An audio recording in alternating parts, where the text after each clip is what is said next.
Okay. All right, everyone. Welcome. We're just about to begin our podcast. We're here. We're here. Hi there. Hi. My name is Chad Williams. And there's Eve way over in there in the back. We're going to change that. We're going to put you front and center, little lady. Hi. Woo! Whoa, we are once again sharing things as we go live, because that's what you do, right? I already shared. You already shared. High five. Boom. Look at that. It's been 10 weeks, ladies and gentlemen. 10 weeks. 10 weeks. But before we get to that, okay. We're the Puppet Parent Podcast. You can check us out at puppetparentpodcast.com. Coming at you live every Sunday at 9 p.m. Eastern Standard Time. If you're on Facebook, on YouTube auto generates subtitles, aka closed captions. So if you're into that, that's where you should go. Facebook does too. See? Oh, look at that! Amazing. Yeah. How does it do it? I don't know. Who knows? It just does. I was trying to tell somebody today. A good friend was like about how to generate auto subtitles on Facebook, and it's magic. It just is doing it. Magic. But I think maybe it has to do with the software that you use or something, because it wasn't doing it at the beginning when we were first doing this. Yeah. So thanks Restream. Yeah. That's where those $15 a month just goes into captions. So anyway, thank you. Yeah. Hey. So it's been 10 weeks. 10 weeks. Okay. 10 weeks. And it's also been 10 years. Of what? Of us being a puppet company. Oh, yes, that's true. 10 years of us performing together and 10 weeks of us quarantining together. Over 70 days. Yes. It's amazing. Yes. Oh, so how do we feel? It's been a thing. 10 weeks into being safe, right? And supporting and respecting everyone around us by staying indoors. Well, I'm ready for things to relax a little bit. I feel like the last couple of months have been a little stressful because at my other job, I have another job. I work for the Jim Henson Foundation. Hi, anybody who might know what that is. I'm the manager, and I'm also the only employee, and we were working towards our board meeting, and our board meeting just happened, and it happened online, and it went really well, but there was a lot of preparation to lead up to that, and there was a lot of things that needed to happen from home. In the midst of children, and then in the midst of me staying up late. And so, any of you other parents who are also working from home and also doing schoolwork and also, doing house stuff like dishes and laundry, I see you in solidarity, and it is tough. So that is what was really happening the last couple of months, and now that has passed, and you're showing that's what's happening. I wasn't. Look, there's us. Great. Turtles all the way down. So I am looking forward to the next couple of weeks. Also, we have a big announcement. Do we want to announce anything? It's today? in the title of this video. Oh, it is? Yeah. What is the title? The title says Puppet Parent Podcast Episode 10, Leaving NYC. Oh, well, not forever. Hold on. Don't get excited. Yeah. Not forever, because this is our home.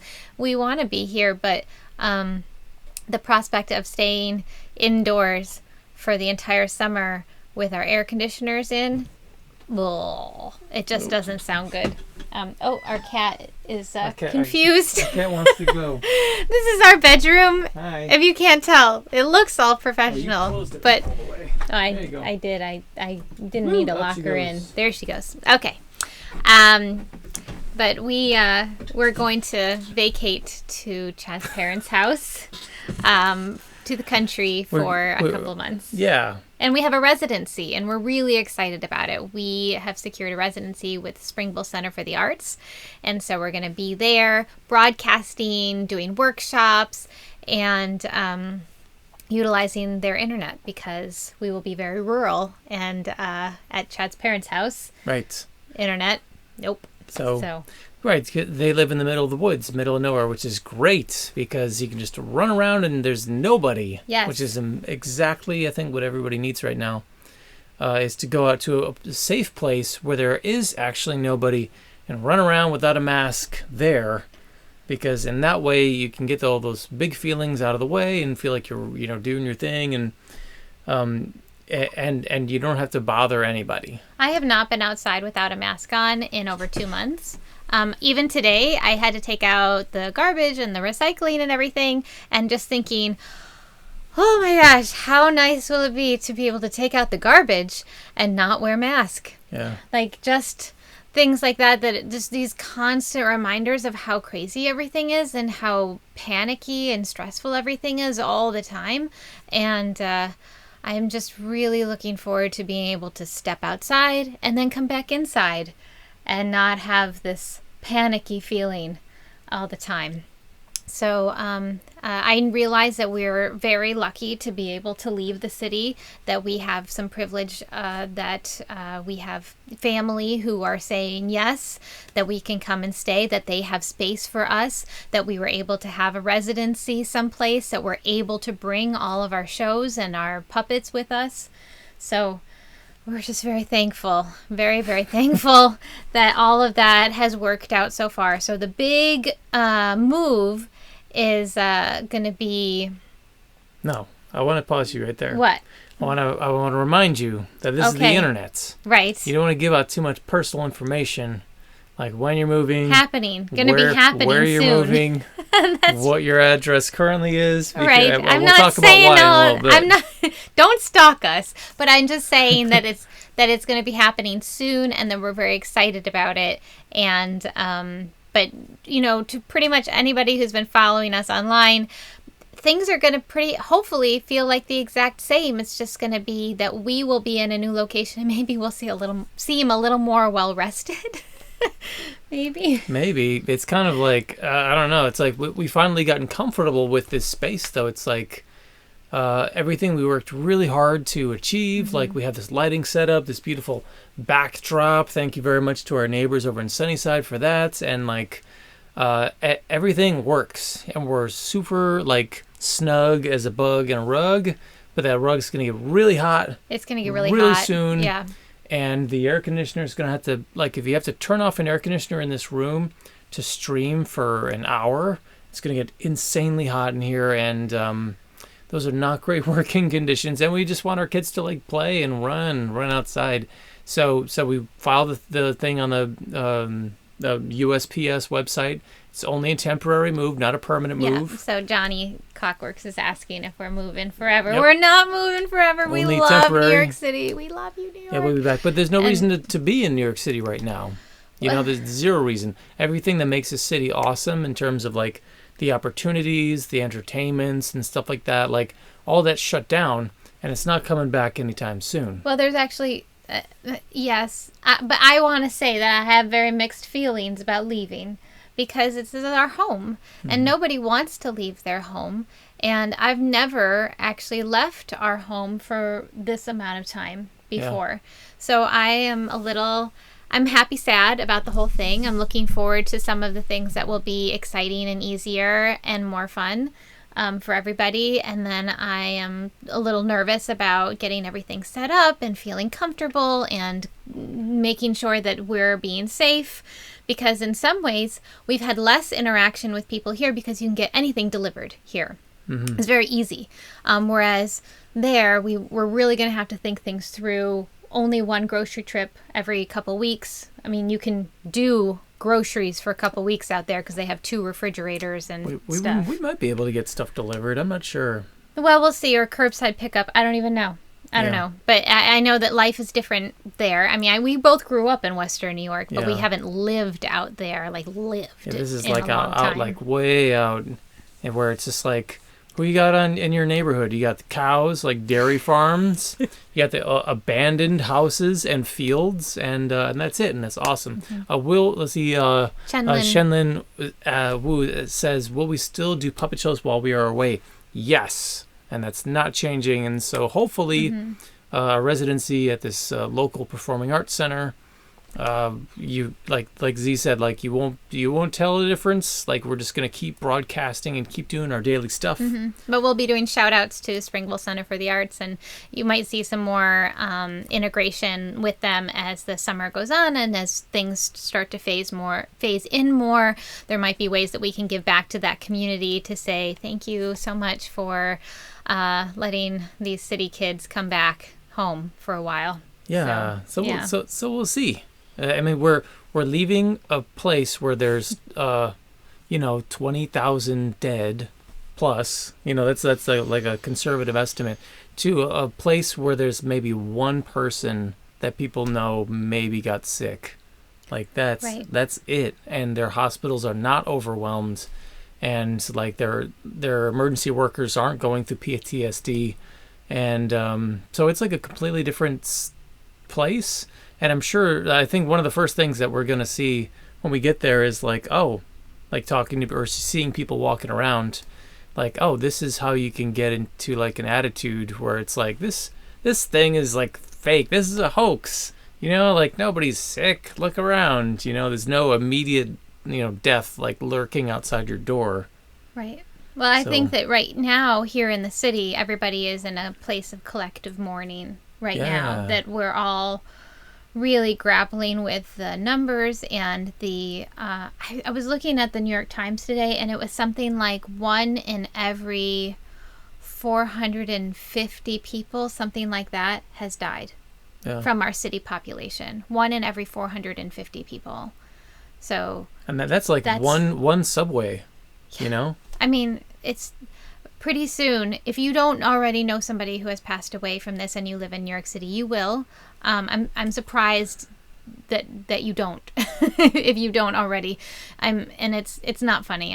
I shouldn't be laughing at all. It's tragic and it's been horrible. And I'm sure that when the schools open back up, like there's already been teachers that have passed, and like people will let others know, like, as we come back together, because that's part of like the collective mourning grieving process, is like talking to people about it. So I think those are the stories that I think should be told, not the whole like, oh man, wacky shenanigans happened when we were all quarantined. I don't care about those stories. I think it's all valid. I think it's all valid because it's all part of the experience of what's been happening and how people are coping and managing in this time.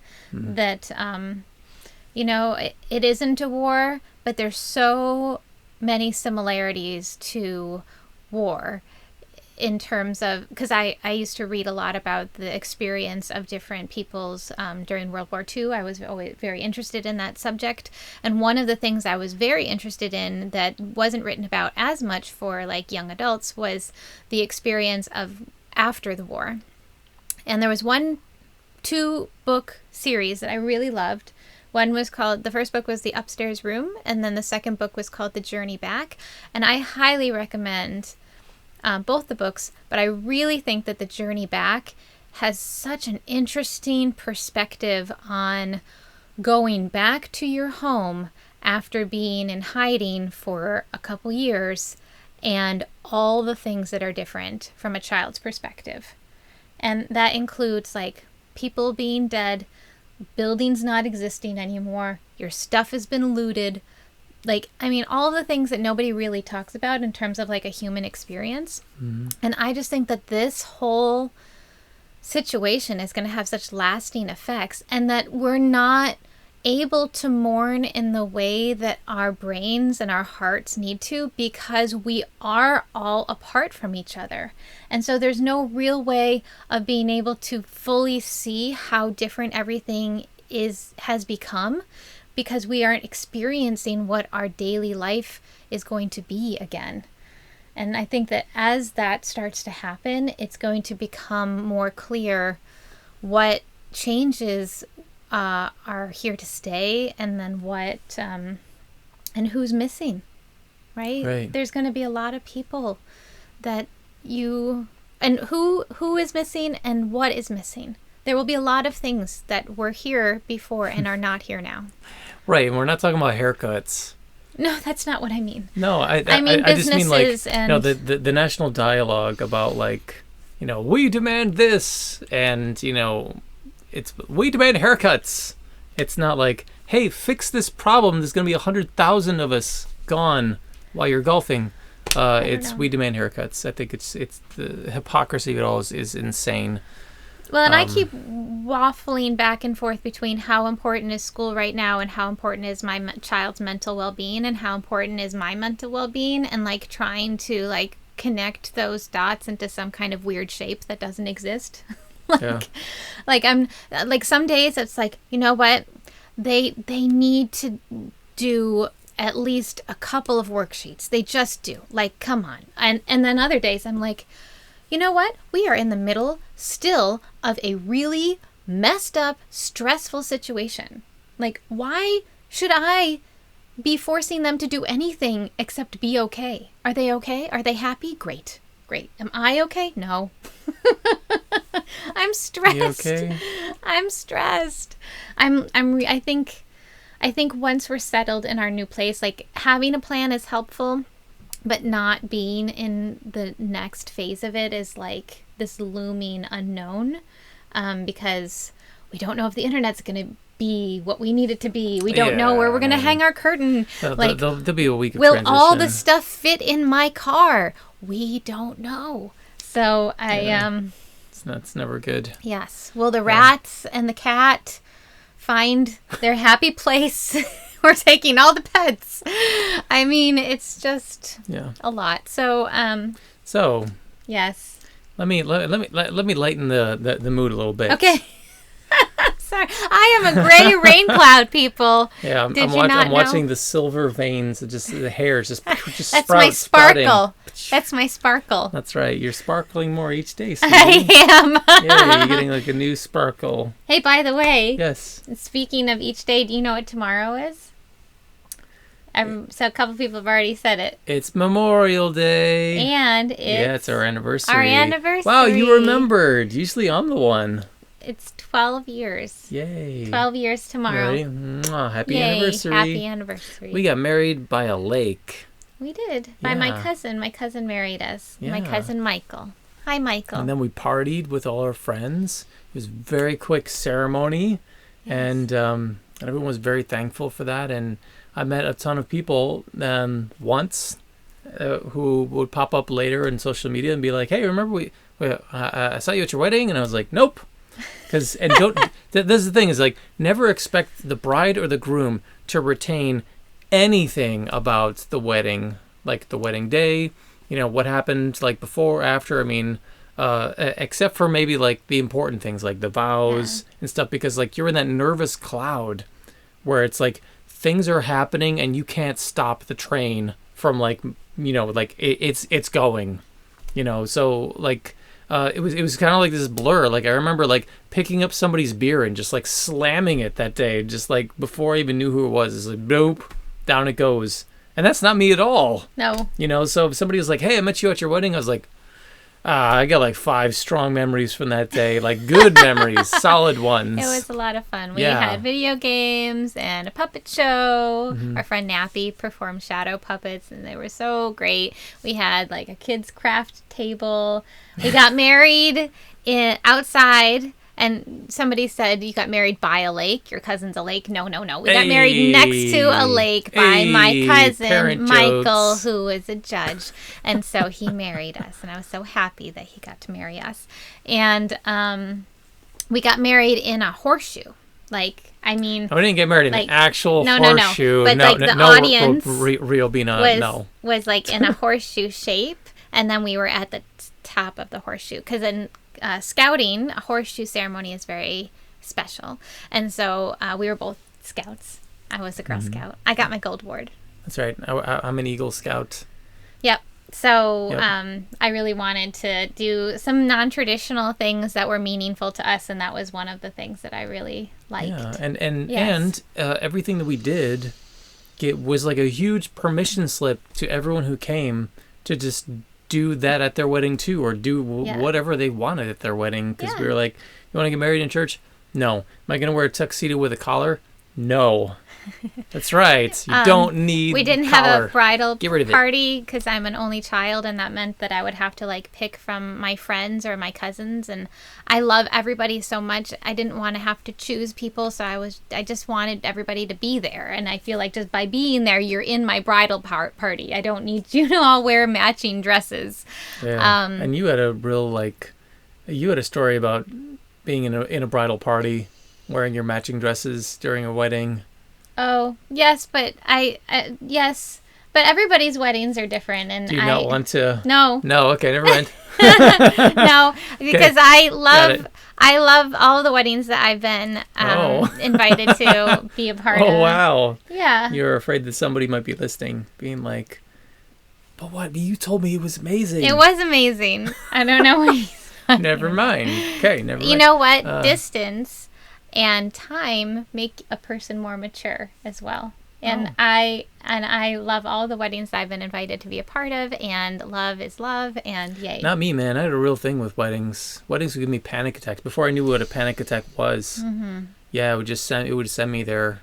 And so I'd be sitting there at a table, surrounded by other young people, some of the young people table, going out of my mind, just wishing I could be anywhere but there, but feeling like powerless to move or do anything or say anything, and just like wishing, like praying for either death or just that it was over, because either one would be acceptable when you're in a panic attack. Yeah. But we had puppets at our wedding, and that was so nice. We had a giant puppet bird that was puppeteered by Melissa Creighton. That's right. And she led everyone in a parade procession from the ceremony to the reception, which was through some abandoned buildings by in a mental outside old abandoned mental you didn't asylum. go inside the abandoned buildings. That would have been cool though. We could have had like little scenes happening in I don't the rooms. think that I'm not sure that people are as into that kind of thing as we are, but our friends were. Yes, but I will say that there were so many aspects of the wedding that were very representative of us and the things that we're really into. And yeah, I mean, on our invitation, it was like puppets and video games. Those were our things. Yes, and this was before Chad was a puppeteer. That's right. Yes, pre-puppeteer. Yeah, that's right. I wasn't like one of those like you. What? They're like born puppeteers. They're like, this is what I want to do. I didn't know. I am a puppeteer. Look at all my references of things that I've been obsessed with since I was a child.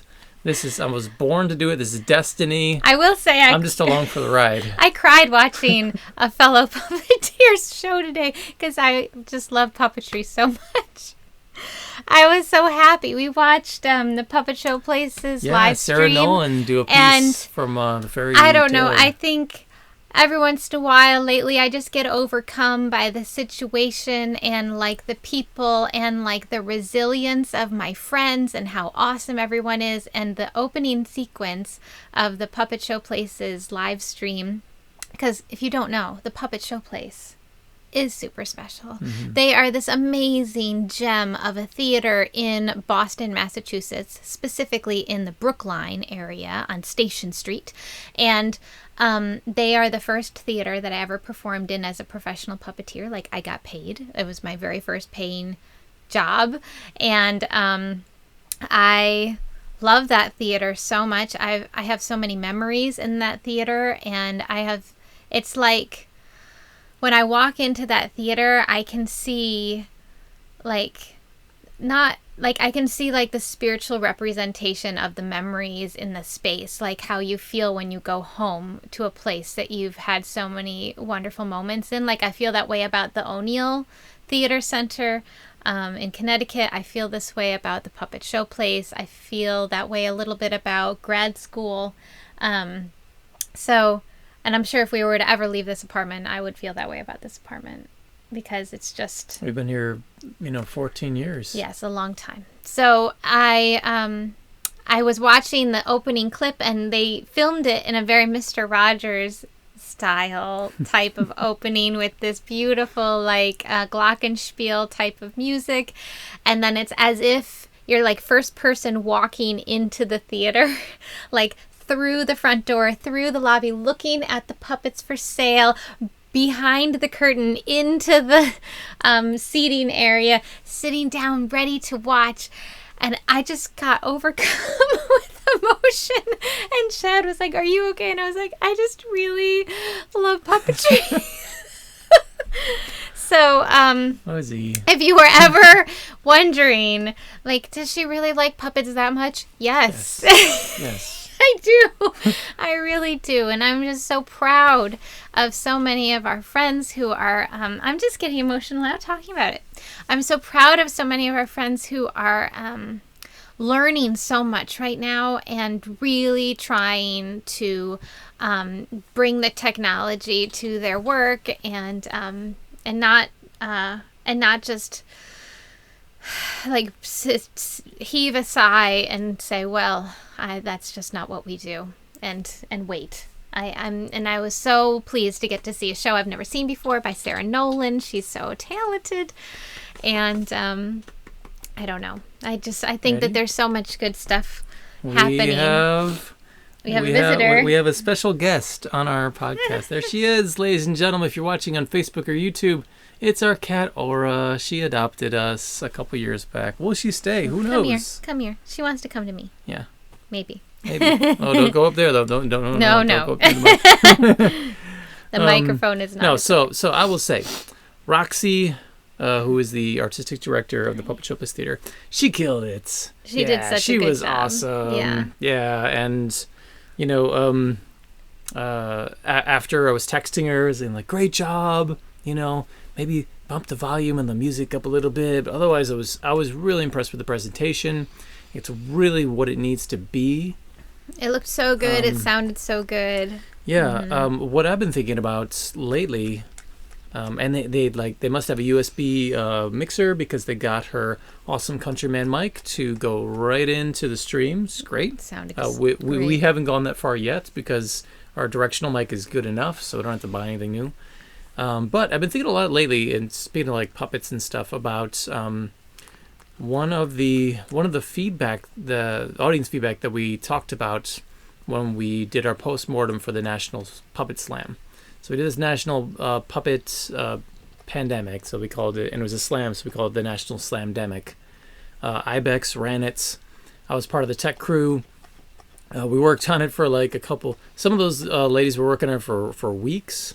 I came in for like a week and a half to support them because I've turned into, I guess, this tech streaming guru, or at least like I know a couple things.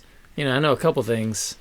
We're still learning, though. I mean, we're constantly learning stuff. Every week we're trying something new. I'm not a guru, but I know a couple things. And Don't go up there, and honey. I can talk No. like with confidence about things. So anyway, I'm happy to be there for people, and we'll talk about another thing that didn't go so well as well.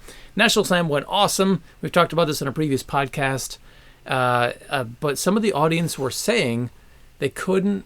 They thought it was all pre-recorded. Because it went so smoothly, it went so well, it went too well, that they're like, we would cut to a piece, and the piece would play out, you know, like amazing and smooth and without a hitch, and then boom, we cut back to our host, Bo Brown, and people in the chat were like, did they just play a movie? Like, they didn't understand. So, or they just, you know, they're so used to like, oh, you can easily just play a movie in this thing. So clearly, because it went so well, or even if it was just like a couple mistakes, you know, they probably just like took a couple takes of it and were like, yeah, it's good enough, and threw it in the can. I've been thinking about how to showcase to people that you are live. Even if you're, you know, in a booth, or like Sarah Nolan today, you know, you're just playing up to the camera. I think the chat aspect is one way, because, you know, like if you guys ask us a question right now, we'll answer it. Yeah, ask anything, and we'll prove right now. We're live. We're live, or at least, you know, if you're watching this live, man. Cat hair everywhere. Clearly, Summer's coming because she is shedding. I don't think she's ever stopped shedding though. Yeah. So you know, one of the things that Bo was saying was you know, I need to see the chat, or I need to see people. Like if we're in Zoom, I want to see people. Or I want to have the chat, because that's the only way I can interact with people and show them that it's live. I think there's more ways you can show them it's live. Like if you start live, like if I start like in front of the camera, like what we do, and then I circle around to the back of the booth and then go in and start the show, and you can hear me do it, it proves it's live, right? I feel like that's a proof. Like if you see somebody looking at the camera and it's not just an act, and they're like talking about like stuff that's happening that morning, and then circle around like the stage or whatever, and continue the show. Boom, it's live. Mm-hmm. So Sarah Nolan's piece, because there was that video, the beautiful video intro, and then they cut to her, I felt like, oh, maybe this is one of the situations where you have to prove somewhere, you like to prove to the audience that you're live, and how could we do that? After the show, there's a great Q&A. They kind of showed them like, I don't know, she was actually performing, and there's no cuts, and now she's doing a Q&A. But I wonder, like, what are some other like ideas that we could come up with as a community to showcase, let's say, that this is live, like no matter what. And it doesn't mean like messing up or, like reading the exact time code, like it's exactly 9:30 right now, PM EST. Like, so maybe collectively we could figure out, some ideas.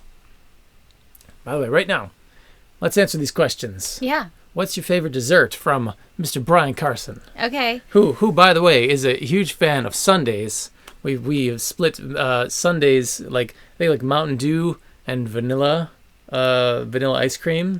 Like one time. Yeah. Which, my man, Mountain Dew, give me that yellow colored sugar water any day.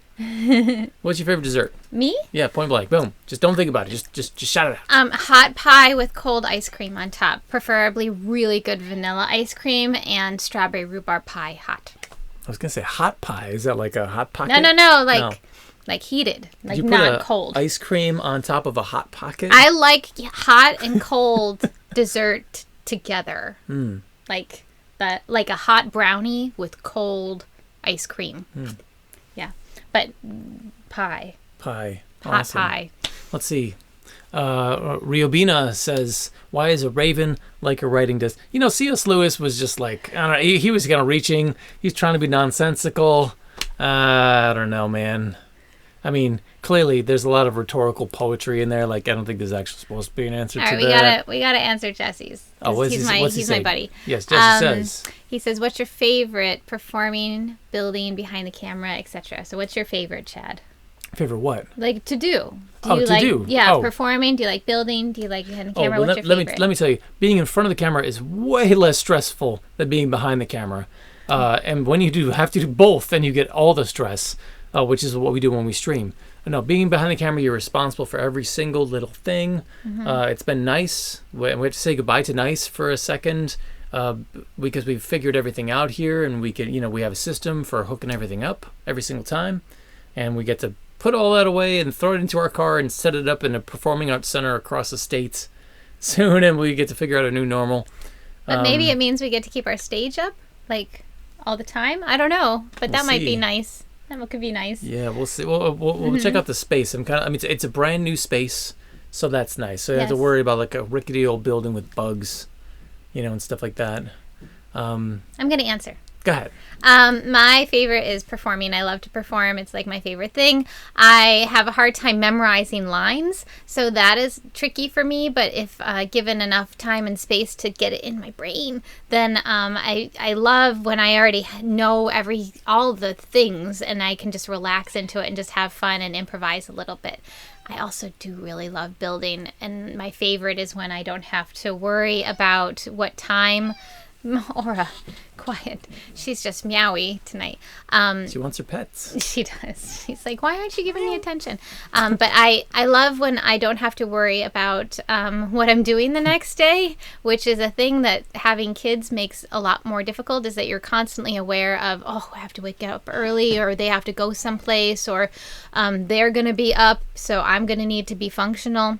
So if you're in a zone and you're like getting stuff done and all of a sudden you look over and it's 2 a.m., old me would be like, who cares? And keep going, because you're in it and you're like making something and it's happening and you don't know how, but it is like hand of God coming through, happening, things are jiving. But nowadays, sometimes you have to be like, hopefully I can find this again tomorrow, because I need at least 5 hours of sleep. And then you have to walk away. So that I love to build and have those moments, those like zone out, oh my gosh, what just happened? Look at this amazing thing I made moment. But I really love performing, and I love doing characters that are like really intense and fun. Like either super evil or super funny, or like one extreme or the other. That's so interesting because like normally like I write stuff into the scripts. Yes. And you're like, no. It can't be too over the top. We need like to be grounded. It needs to be sweet. Oh yes. But I also love performing Haman in our Purim shows because he's evil, and so you get to be like evil. So that's the best. But he's like Z evil though. He's not like the way we portray him. Like he's not like kick a puppy evil, in our show. He's no, like that's too mean. Saturday morning cartoon evil. Yeah. Yeah. Let's see. Brian also says 2 camera angles, 1 feed in the front, 1 backstage. Let's do this. Let's say boom, boom, boom, boom, boom, boom, boom. It's like camera angles. Boom, boom. Oh my goodness. Ah. Yeah. Let's stick with that one. Okay. But he's saying you could show the magic behind the stage of you performing. You know what? Everyone's got opinions, right? My opinion is I don't want to show people how it's done. I dislike doing a Q&A after the show, and bring on a puppet. Okay, everybody, this is how I did the puppet. Because it kind of ruins the mystique of the character. That's good because we're in the same company. Yeah. it ruins the mystique, it ruins the magic, and to watch Sarah Nolan bring out her little red puppet and show you the back and stuff today, after the show, is not a knock at all, because some people hey, but that's the venue says do it, you got to do it. That's right. But watching it made me feel like, well, my opinion is different, and I just feel like, after the show, it's like. What we do is we make a compromise. We don't go into our Q&A unless the client specifically asked for it. What we do is we wait. Say hi, shake hands, kiss babies, and then after a couple minutes in a theater setting, if somebody comes up and is like, "Can I see so and so?" Backstage. Or "Can I see this character?" Uh-huh. Or "Can I see backstage?" Then I'm just like, I do one of these. I'm like, Yeah. Come on, this make is a it secret special. thing. Make it special. So in that way, lead him into the back and if we're doing a booth show, just open up the curtains, and they're like, wow, and it's something that only they got to see, because a lot of people just want to get out of there. Especially family audiences. You got stuff to do. You don't know how long your kids are gonna be mature for. Yeah. So it's it's just adding to the time. Sometimes adding to your time is a good thing if you have a specific time request from the client, but. Other times it's just God, it's all right, the show's over, kids are getting restless, come on, I gotta go get some lunch. We gotta get on those school buses. So if somebody wants to stick around and wants a private tour, awesome. That means people have already left. The people who wanted to leave got out of there. The people who wanted to stay. And that's my philosophy for doing Q&As after the show. Mm-hmm. Yeah. So let's talk about... I didn't get it up. What are we talking about? We're talking about 10. So it's 10 weeks, 10 years we've been living here. Let's talk about what happened 10 years ago. What happened 10 years ago? It was our first year of our puppetry company, and Chad kept a journal from our first couple years of performing together, and up until it got boring. Yeah, and then we stopped. But up until we had made all the mistakes possible, and we had refined what we did, and there was nothing new that felt like journal worthy. And then we're just yep, another one in the bank. Boom. Do we need to journal that one? I don't know. What it went well again. Dear diary, it went smooth. I mean, that's kind of true. We learned a lot in the first few years of performing for family audiences. We're not quite at the scatting robot dragon. Today is the 24th. Yeah, so. So, let's see.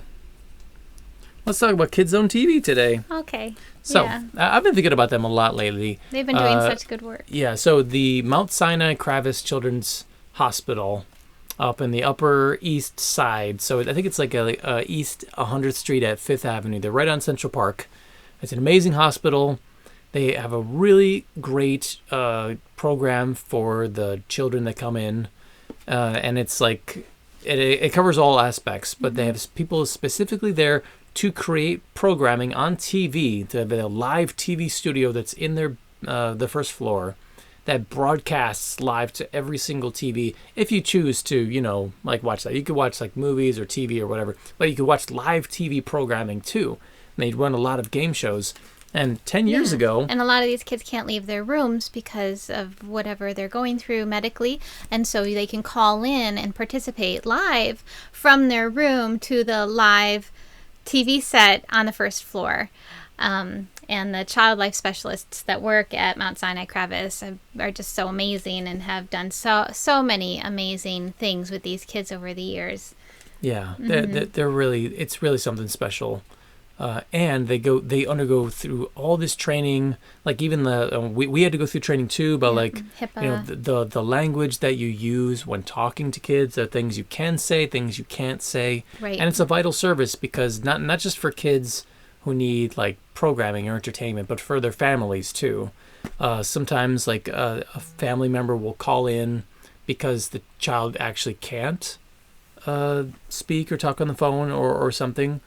Or the family member's the only one awake, but they need something to do, to be entertained. Or just the stress of having your child in a hospital, which is crazy stress. You need a release. You need to forget about it, and laughter is medicine, Mm-hmm. So we plugged into that early on by our friend Alyssa Honeycutt. That's right. She was a puppet coordinator there for some time. And was always talking about how great it was and recommended that we check it out. And we did.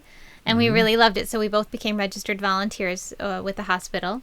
Yeah. And back in those days, we had to go to the hospital like back and forth, like into Manhattan to get vetted, and then back to get our IDs, Make like sure photos all our taken. vaccines and shots are up to date. Mm-hmm. Yeah. And throughout the years, like whenever there was like... eventually I had to come in with a doctor's note that said that I got my flu shots. Now, I'm sure the requirements for going in are like, you have to undergo like more training, yes. more shots. And then once that vaccine comes out, you'll have to get that to go in. Yep. So 10 years ago, March 18th or May 18th. May 18th. 2010, Kids Zone TV. Z and I became official volunteers at Mount Sinai Children's Hospital this week after many tests, shots, and exams.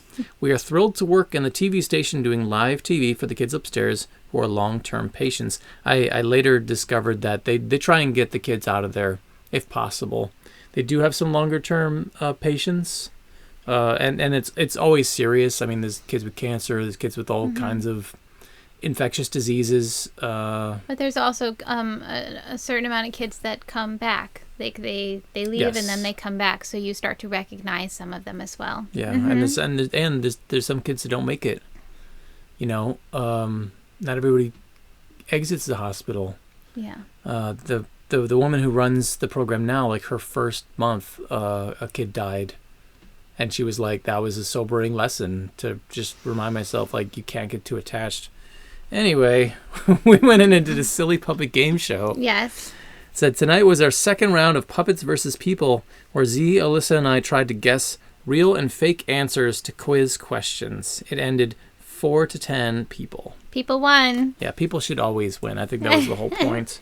But look at that. Channel 78 on your hospital TV, 6:30 p.m., call 44800 from your hospital phone. That's right. We would go around to the different rooms with our puppets and flyer with these little pieces of paper, reminding people to tune in to watch the show. There's a little brochure. Because, again, it's a hospital, so you have different people coming in every day, different people coming in at different times of the day, so they might not know yet that we were streaming. Roxy, you should back up and listen to all of the wonderful things we said about you earlier, because we were singing your praises, my love. It was just awesome today.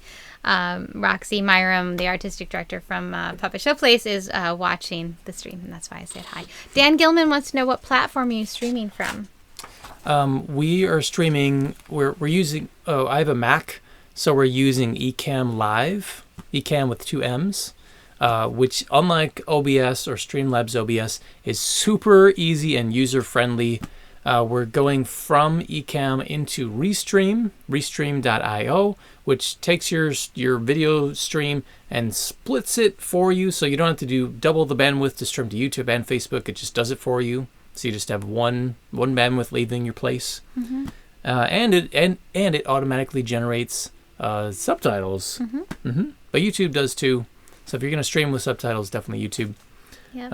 And back to KidZone TV, Chad has continued to volunteer with KidZone. The last time I was a fully registered volunteer was 2012, so I volunteered consistently for a little over 2 years, and then once we had our first baby in 2013, I had to step back from doing that. But Chad has continued monthly to perform, and we're just so happy to still be involved. And they have a really inspirational Facebook page. So if you want to see some of the amazing work that the child life specialists there have been doing, look up Mount Sinai Kravis Children's Hospital on Facebook, and you can see some of the awesome stuff. Like recently, I got to see them giving a huge celebration outside for one of the younger patients who had had COVID and then beat it, and he crushed it. That's right. He crushed COVID is what they said. And big signs, and they were all singing "Here Comes the Sun" and cheering for him as he laughed. And it was so emotional. Oh my gosh! They really all came together. And it's so, it makes me so happy to see it. And so look them up on social media, Mount Sinai Kravis with a K, Children's Hospital, or KZTV. It's a little early. This one's from June 8th, but don't give it away. We can save that for next week. Okay. Yeah, let's fine. save it. Wow, look at that. Well, saving it, but it's another one. There's gonna be another podcast on next Sunday, so why not? It's another one about the hospital. A very emotional moment. But we would go around, like she said, and flyer, yes. And we would go into rooms where there was an infectious disease, and you had to put on your mask, and they had masks, they had gloves, did they have goggles too?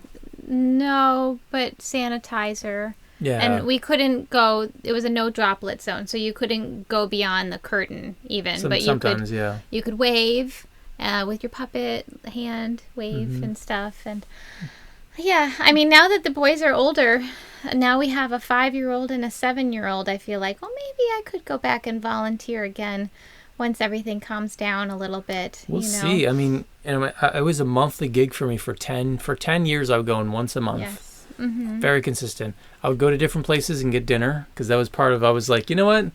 I'm giving something to the community, it's a volunteering. I want dinner. So I would always go to this one sub place that hired ex-cons or felons or something. It was like all How do you know? Because Did they say it? You just know. Okay. I'm not saying that is not a slight. I didn't say like Chad has what worked color in corrections a little bit, so I guess Chad just knows. You just know. Okay. What else could I say? I don't know. If the guy with the terrible attitude, who has not been there long, behind the counter with tattoos, and is looking at you a certain way, they might have been to prison. Consider also that the majority of inmates in New York State are from this city. Yes, that's fine. I didn't. And they may be working. I don't ever think. It's just not part of my brain. You don't need a BFA, let's say, to go and make sandwiches at a deli. But people who have BFAs could. This is true. This is not a knock to anybody. I'm just saying that, once you've worked in corrections, where is this conversation going, Chad? I don't know. But it did get me out of jury duty once, having worked in corrections. So yay, yippee. Yes, and your connection to working in corrections will always get me out of jury duty as well. Hopefully. Not that I want to get out of jury duty. I would have been happy to do jury duty, but I'm actually not allowed because of the family ties to corrections. So. That's right. You just got to name drop a little bit. See how long that takes us. So, hospital, jury duty. What are we talking about? I've been doing tech for Zoom for a bunch of different places. Yes. So the National Slamdemic, I was their audio guy. I was their overall tech guy, and we had our post-mortem. Didn't realize it was going to be with everybody, because I'm not an official part of the IBAX team. They're so amazing. ibex are great. They have like Ibex all their puppetry. ducks in a row, all their dukes. But when I joined the Zoom call for the post-mortem, including everybody, it was like 100 people. It was like all the people who run slams are looking to them for like, this is how you should do it. The model. Here's a PowerPoint presentation about how we did it, and going on from there.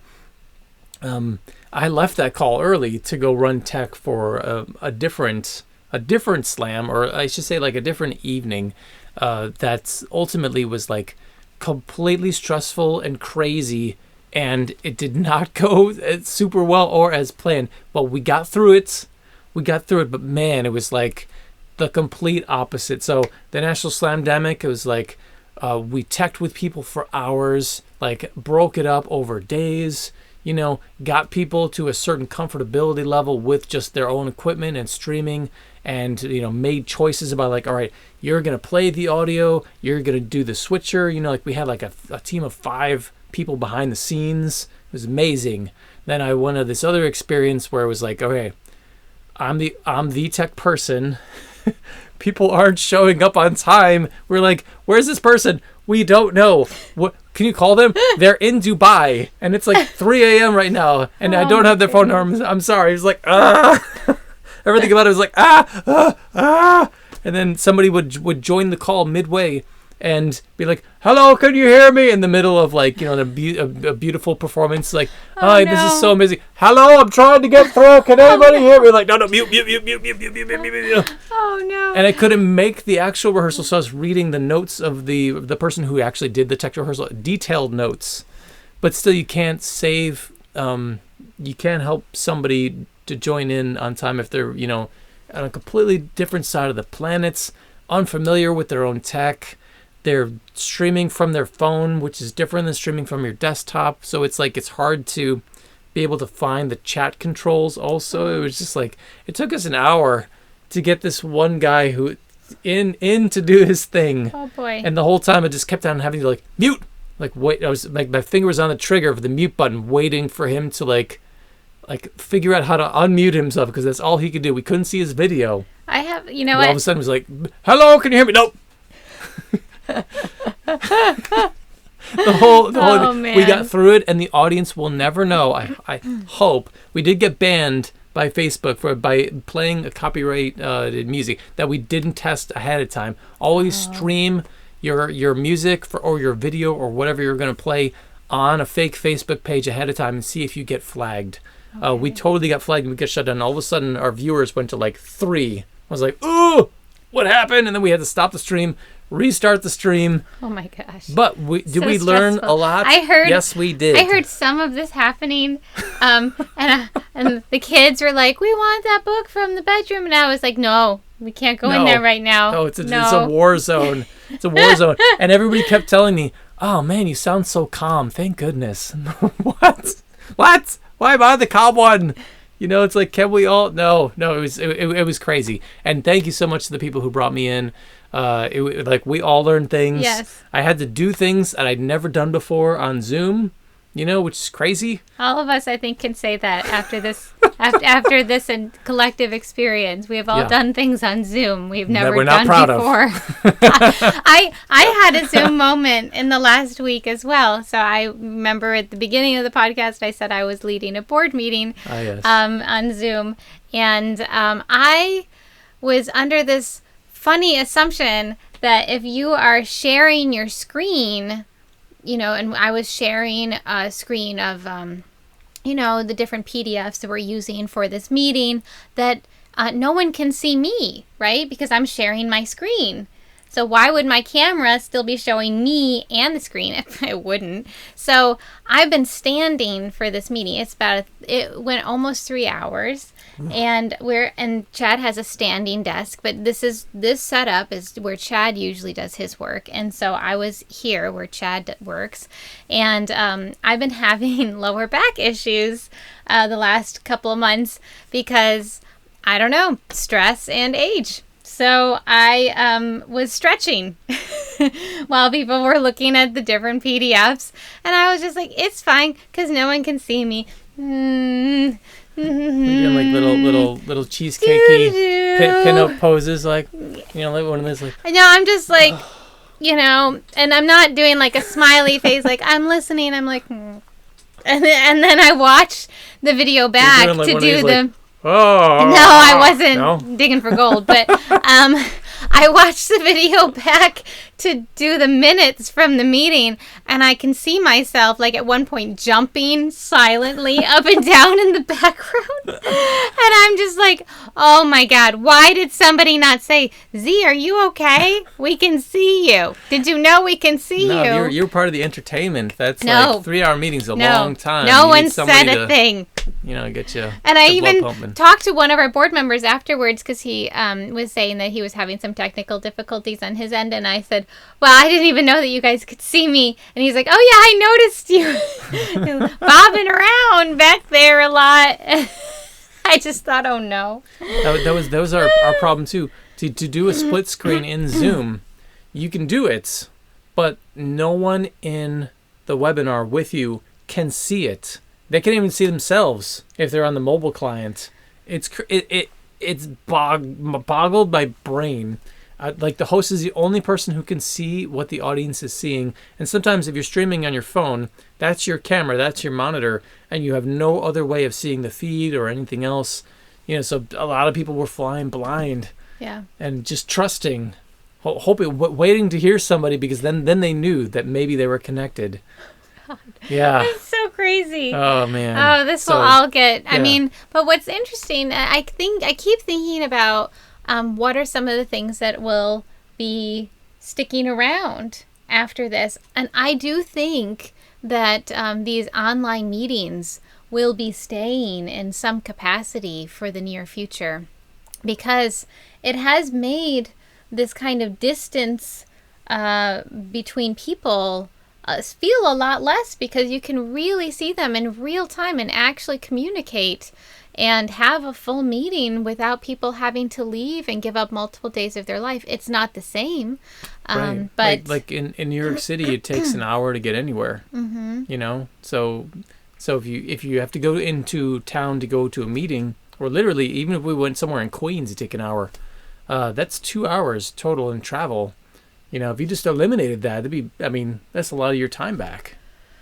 And we will continue once phase 4 has come into play and there's a vaccine and everyone is safe again. We will continue to do live performance, because that is the thing that feeds our soul. We love performing live, but it is interesting to think about some of the different aspects that will be, altered and updated, because forced to be updated in some ways because of this, so that's interesting to think about. Anything else that you want to talk about for today? That was a lot of what I wanted to talk about. Tech nightmares. 10 years ago, Roxy wants to put out a plug for the Haley House in Boston. Haley House. Which intentionally? Which intentionally provides employment for folks out of prison and has the best scones ever. In prison, food is terrible. Outside of prison, you can make a mean sandwich and provide that if you were working behind the counter. Just saying, there's this one deli. You just gotta believe me. Yeah. Upper East Side, we're just like, okay. Well, good. You should support a place that wants to give work to people who need work. Absolutely. And I am all for giving rights back to people once they've come out of prison. You can't just discard people. You can't just be like, well, you did this awful thing, so now the rest of your life is going to be like terrible, and you can't get a job, and you can't, like all the things we say that people can't do, and people get completely stigmatized. No, this country is completely backwards in that aspect, and we should be. And the places that I worked at were all about reforming the system and decreasing recidivism, which is people coming back into prison. But I think everybody in prison or in corrections understands that it starts with giving people work, giving people jobs. That's how you create less poor people, is by giving people work, figuring out a way through government programs or for whatever to make sure that people's lives are less terrible, and then they won't turn to, let's say, hopefully not, will turn to crime. You know, or if you're growing up poor, you know, like that's where the interventions need to happen. Actually, you know, I was listening to Democracy Now! I think it was last week, and Andrew Solomon, who has written this amazing book called Far from the Tree, and some other really well-known essays and books about depression and mental health. He was on Democracy Now! Talking about mental health, and one of the things that really stuck with me that he said was how if you are in a situation where you should be happy, you have enough, you have the things that you need to provide joy and happiness in your life, and you are still not happy, then it is easy to recognize that you might have a mental health problem. You know, that something is wrong, that could be addressed, and that you should go to somebody and talk to them about it. And maybe you have depression or bipolar or whatever, but some kind of mental health problem. Is much easier to realize that when you're in a situation where everything around you is pretty okay. It is a lot harder to recognize that you have a mental health problem if everything around you is stressful and difficult all the time because of your financial situation, because of your physical situation, like where you are. And so, you know, he was talking about how you have these high poverty, low income areas with a lot of people who are also probably suffering from mental health problems, who don't even realize that they have a problem because their day-to-day is already so difficult. Of course they're going to feel horrible, but maybe they wouldn't have to feel quite so horrible, but they wouldn't even know that something else is going on. Right. So we'll say that like recognizing you have a problem is kind of like, could be like a privileged position. Yes, absolutely. That's exactly the position that he was kind of coming at it from. And that has stuck with me since he said it. I remember, I think I actually rewound it and watched it again because I mean, it all makes sense, but when somebody just puts it into words and strings those sentences all together in a way that is just like so comprehensible that it's just like, yes, I've always thought that, but you said it. You said it out loud. And I agree. It was like so meaningful. So if you want to look that up, Andrew Solomon speaking on Democracy Now! And also just about how we collectively need to be looking out for each other mentally, for each other's mental health. If Jesse, Averna, if you're still watching this podcast, I've been so appreciative of all of your posts every day. Jesse has been posting on his personal page a lot of really positive things, basically saying that you're appreciated. I see you. I acknowledge that things are difficult. He had that video that was like that with the puppet, right? That was like, hey, look at that. Like, I don't remember that. Oh man, it was on today. It was so good. It was I didn't see it. Like, hey guys, have you seen this? And the puppet comes in and it's like, that is a remarkable human being. Like, this person's amazing. Highly positive reminders that you are important. Don't let the swamp of sadness get you down. Don't be Artax the horse. And hey, Artax came back at the end. He did. That's all I'm saying. That was magical. But I always think of Artax.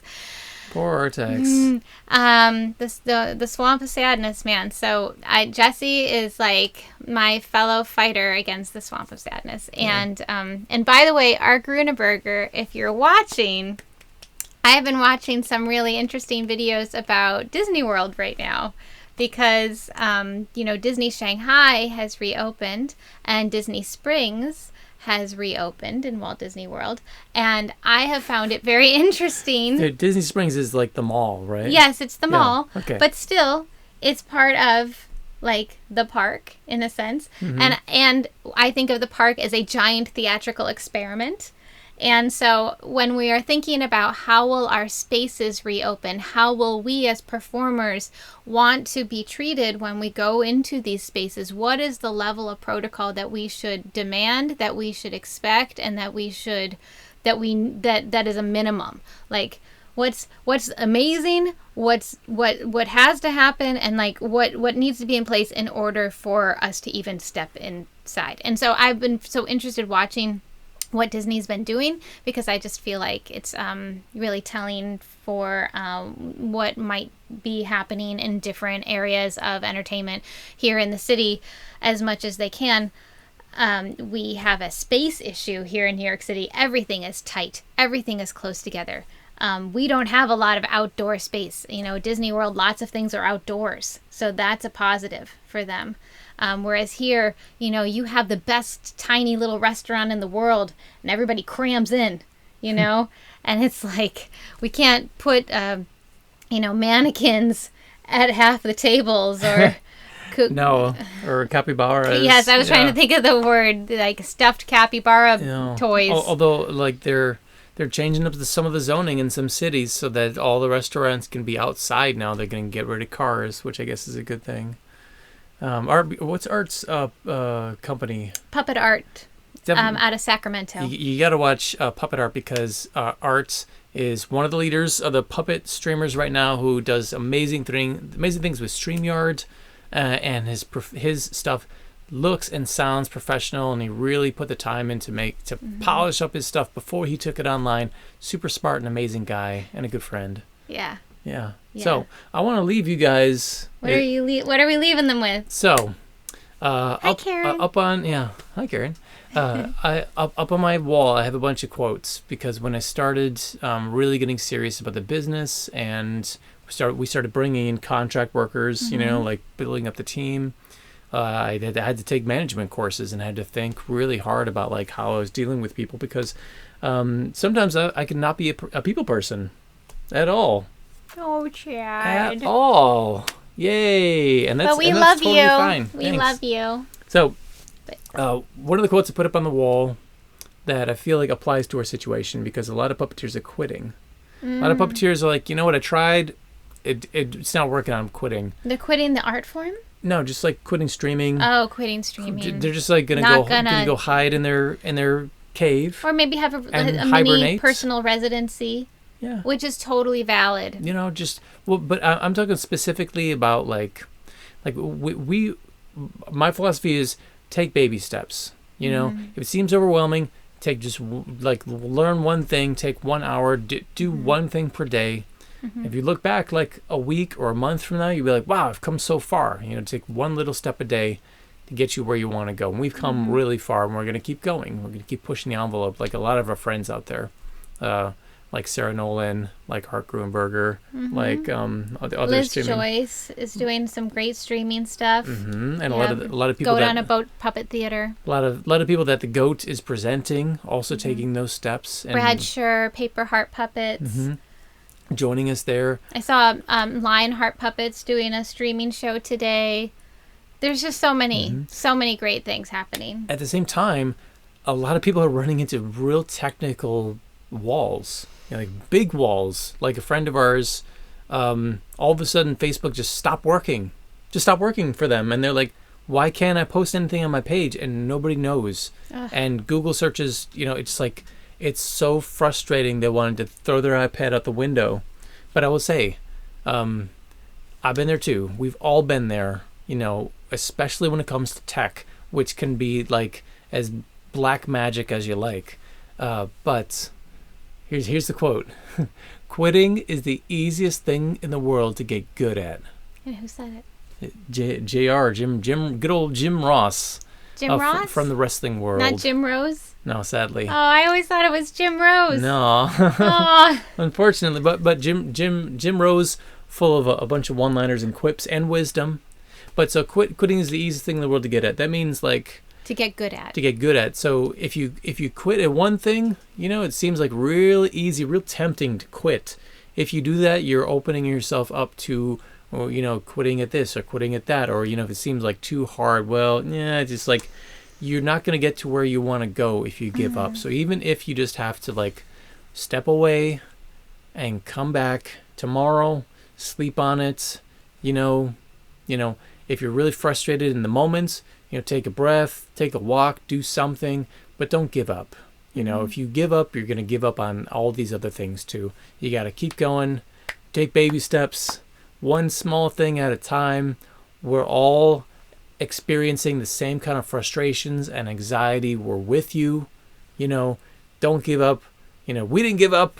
And a lot of our friends haven't given up, even though we hit a lot of the same, I was pulling my hair out the first week because we lost our websites. The first week we were supposed to have a show. We told everybody, come on over to our websites to donate on the very first week that we were streaming, and our website went down. And we were like, what is happening? It can't be down. We're supposed to ask for money this week. It can't be down. And so I had less than a week to figure that out, and we kind of we had to switch over from wondersparkpuppets.com to wonderspark.org and send everybody there. And then after we had fixed everything, which took a lot of effort and work, tell everybody to come back to our regular website, and it cost money, and it's all these awful, horrible things that I did not want to have to deal with. I just wanted to deal with this aspect of streaming the show. I blocked it out because it was so stressful. At the end of all the streaming stuff, all the tech stuff, all the streaming stuff that I had to deal with, I still had to perform.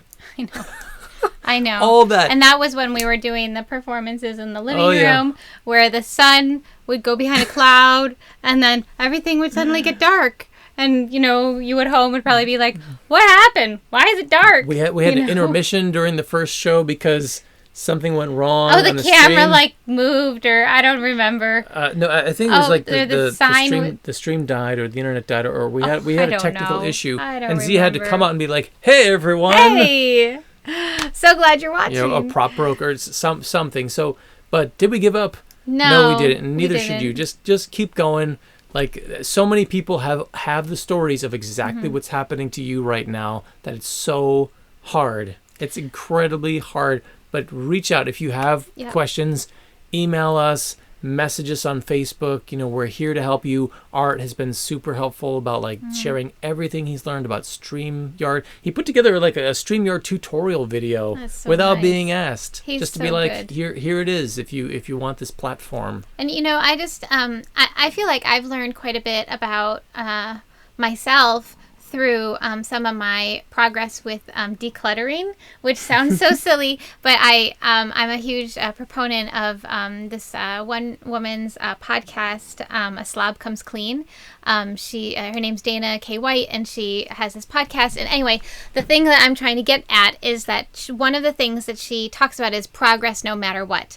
That sometimes our impetus is to go to the thing that needs a lot of work, right? And then you take everything out, and then you spread it all out, and you start making piles, and then you're halfway through the project, or maybe not even, and you go, oh God, I'm tired, and I don't know how I'm gonna deal with this, and you walk away, and then you have piles everywhere.